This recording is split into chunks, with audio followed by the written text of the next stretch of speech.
नमस्कार, मैं doctor Vaishali Chauhan, senior consultant gynaecologist, head of department Sahyadri hospital Poona.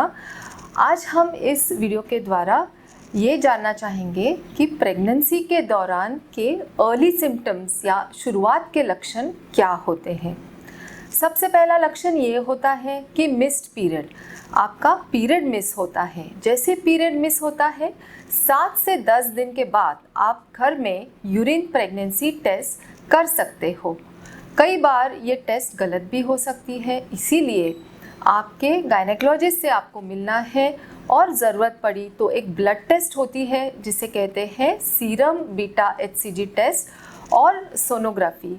ये 2 टेस्ट के बाद आपकी प्रेगनेंसी कंफर्म हो जाती है।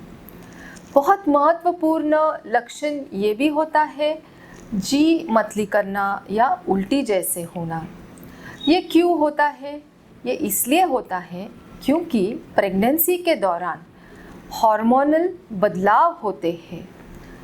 प्रेग्नेंट लेडी के शरीर में ये हार्मोनल बदलाव जो होते हैं, इसमें ईस्ट्रोजन नामक हार्मोन, प्रोजेस्टेरॉन, HCG, ये सब हार्मोन्स बहुत हाई होते हैं और इनकी वजह से इस तरह से लक्षण हमें दिखते हैं।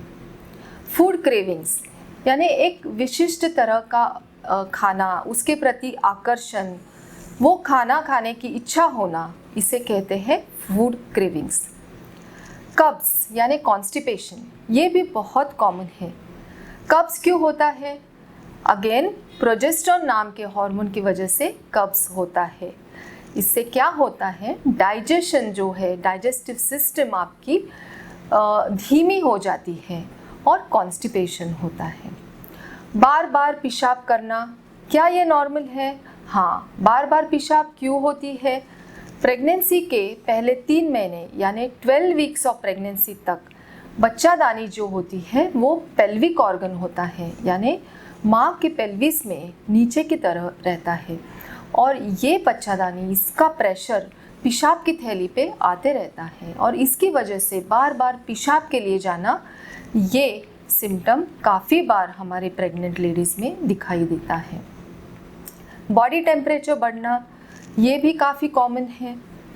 ब्रेस्ट में चेंजेस होना, स्तन भारी होना, निपल्स का कलर बदलना, ये भी लक्षण देखते हैं।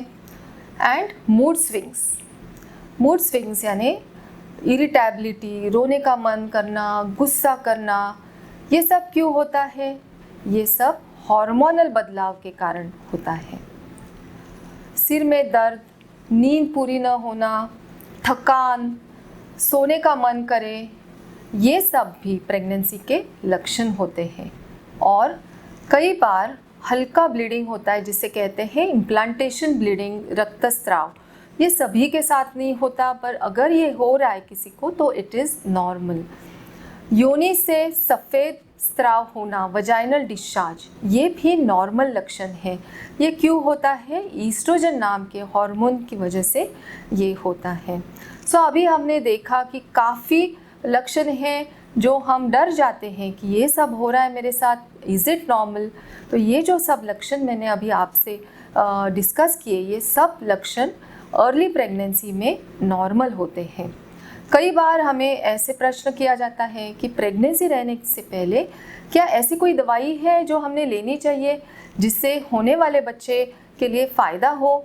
तो हमारा उत्तर यही रहेगा कि हाँ, ज़रूर आपने टैबलेट फोलिक एसिड 5 मिलीग्राम ये लेनी बहुत ज़रूरी है। प्रेगनेंसी रहने के पहले से 3 मंथ्स पहले से अगर आप फोलिक एसिड 5 मिलीग्राम रोज़ लेंगे तो इसका ज़रूर आपके बच्चे को फ़ायदा होगा।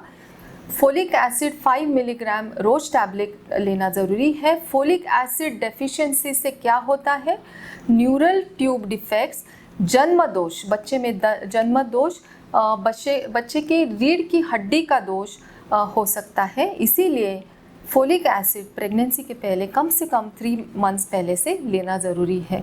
दूसरा प्रश्न हमें पूछते हैं कि हीमोग्लोबिन कितना होना चाहिए ड्यूरिंग प्रेगनेंसी? तो 12 ग्राम% हीमोग्लोबिन होना ज़रूरी है और प्रेगनेंसी के दौरान हीमोग्लोबिन कम हो जाता है। एक प्रोसेस है जिसे हीमोडाइल्यूशन कहते हैं, इससे हीमोग्लोबिन और भी कम होता है। इसीलिए जब आपके डॉक्टर आपको फोलिक एसिड और आयरन टैबलेट्स प्रिस्क्राइब करते हैं, आप उन्हें ज़रूर ले लीजिए। तो आज के इस वीडियो में हमने ये देखा है कि प्रेगनेंसी की शुरुआत के लक्षण क्या होते हैं, नॉर्मल लक्षण होते हैं या नहीं, ये हमने जान लिया है। इस बारे में अगर आपको कोई भी प्रश्न हो तो आप हमें कांटेक्ट कर सकते हो या कमेंट बॉक्स में क्वेश्चन छोड़ सकते हो। Thank you.